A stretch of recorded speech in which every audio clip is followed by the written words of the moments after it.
Sauti ya milipuko ya makombora imesikika mjini Tehran leo Jumatano, wakati vita kati ya Iran na washirika wawili Marekani na Israel vikiingia siku ya 5. Iran imekuwa ikijibu kwa kushambulia mataifa mbalimbali ya Ghuba na ndani ya Israel. Wanamgambo wa shirika wa Iran walioko Iraq pia wamefyatua makombora dhidi ya Jordan wakiisaidia Iran.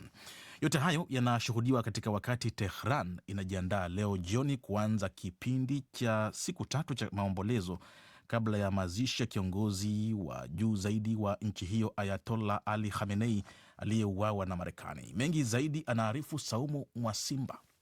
Mashambulizi ya anga ya Marekani na Israel yameendelea mfululizo yakilenga maeneo mbalimbali ya Iran. Kwa mujibu wa kituo cha televisheni ya taifa cha Iran, milipuko imesikika alfajiri leo kaskazini mashariki mwa mji mkuu Tehran, lakini kituo hicho hakikutoa maelezo zaidi. Milipuko ya mashambulizi ya makombora ya Iran ilisikika pia katika mji wa Jerusalem nchini Israel, wakati jeshi la nchi hiyo kwa upande wake likiripoti kwamba mifumo yake ya ulinzi wa anga iliwashwa kuzuia makombora ya Iran. Mwandishi habari wa shirika la AFP amesimulia alivyoona moshi mzito ukifuka kaskazini mashariki mwa Tehran, huku kishindo cha madege ya kivita yanayopita kwenye anga kikisikika kwenye majira ya alfajiri. Hospitali ya shirika la Hilali Nyekundu ilishambuliwa na waokoaji wameripotiwa kuondoa wagonjwa katika mji wa Bushehr kufuatia mashambulizi ya Marekani na Israel.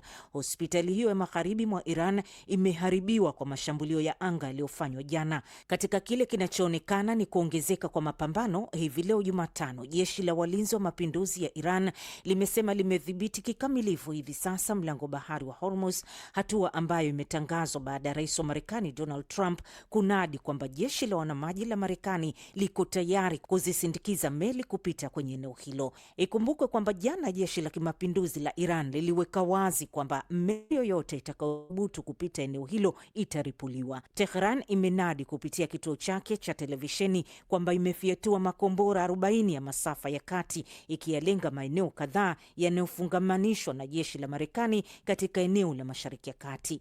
Na katikati ya mashambulizi ya Marekani na Israel ambayo kwa mujibu wa jeshi la Israel yamekuwa yakilenga maeneo ya kiusalama ya Iran, Tehran imejiandaa kuanzia leo jioni kuanza siku 3 za maombolezo ya umma ya msiba wa kiongozi mkuu wa taifa hilo Ayatollah Ali Khamenei, ambapo jeneza litakalokuwa na maiti ya kiongozi huyo aliyeuawa akiwa na umri wa miaka 86 litapelekwa kwenye msikiti mkubwa unaojulikana kama Imam Khomeini Musalla mjini Tehran, wakati hali ya mambo ikifuatiliwa katika pande zote za vita hivi. Kupitia ujumbe kwenye mtandao wa X, waziri wa ulinzi wa Israel leo ametoa kitisho kwa Iran kwamba yeyote atakayechaguliwa kuwa kiongozi mpya wa juu nchini humo ataangamizwa.